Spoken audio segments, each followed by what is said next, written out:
Welcome to Storyland. Like, share and subscribe.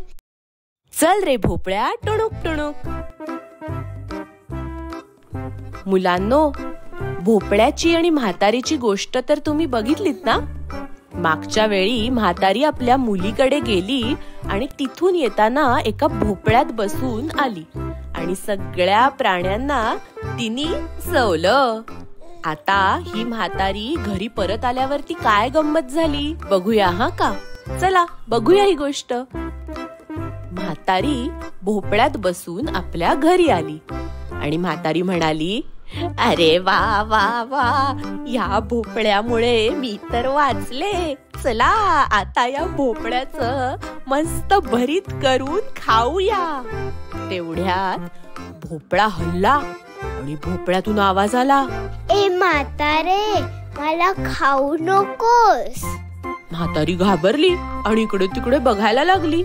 अरे हा कुठचा आवाज आला? हा भोपळ्यातून आवाज आला. ए म्हातारे, इकडे तिकडे काय बघतेस? मी बोलतोय, मी भोपळा. तरी आश्चर्यचकित झाली. हा भोपळा बोलतो? भोपळा पुढे म्हणाला, ए म्हातारे, मला खाऊ नकोस. मी जादूचा भोपळा आहे, जादू. म्हातारीला आश्चर्यच वाटलं. म्हणाली, अरे भोपळ्या, तू कसा काय रे जादू करणार? अशी काय जादू येते तुला? तू तर साधा भोपळा. तू काय माझी मदत करणार आणि जादू करणार? भोपळ्याने सगळं बोलणं ऐकलं आणि भोपळा म्हणाला, ए म्हातारे, माझ्याकडे जादूच्या बिया आहेत, त्या मी तुला देतो. यावर म्हातारी म्हणाली, भोपळ्या, तुझ्याकडे कुठून रे आल्या जादूच्या बिया? आणि मी तुला कापलं नाही तर कशा बरं मिळतील मला जादूच्या बिया? सांग बरं. त्यासाठी तरी मला तुला कापावंच लागेल की नाही? त्यावर भोपळा काय म्हणाला, त्याच्यासाठी मला कापायला कशाला पाहिजे? मी देतो तुला बिया, हे घे.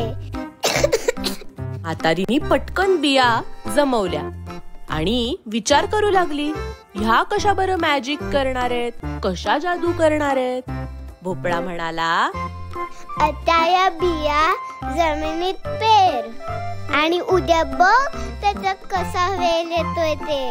भोपळ्याने सांगितल्याप्रमाणे म्हातारीने जमिनीत बिया पेरल्या आणि सकाळी उठून बघते तर काय, त्या बियांपासून मोठे वेल तयार झाले होते आणि ते थेट आकाशापर्यंत पोचले होते.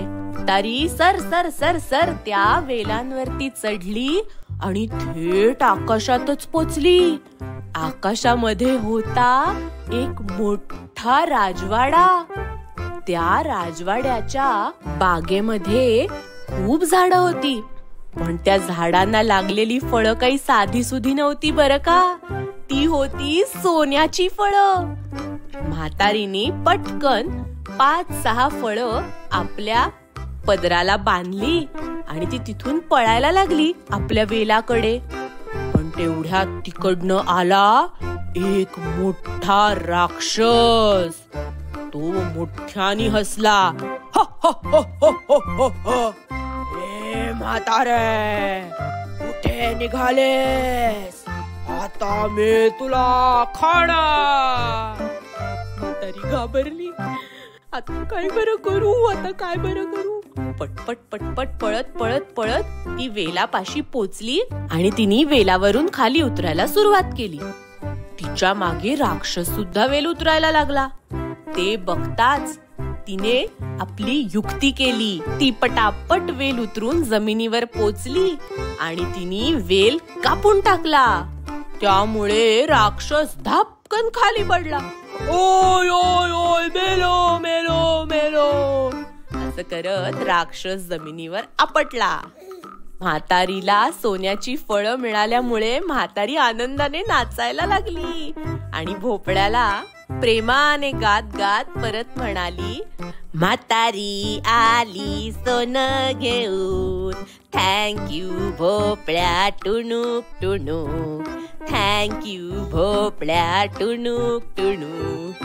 भोपळा सुद्धा तिकडे बसून म्हातारीकडे बघून हसला. भोपळा खुश झाला आणि म्हातारीला म्हणाला, मी आहे भोपळा, जादूचा भोपळा, नेहमीच मदत करेन तुला, नेहमीच मदत करेन तुला. काय मग मुलांनो, आवडली का म्हातारी आणि भोपळ्याची ही नवीन गोष्ट? आवडली असेल तर लाईक करायला अजिबात विसरू नका.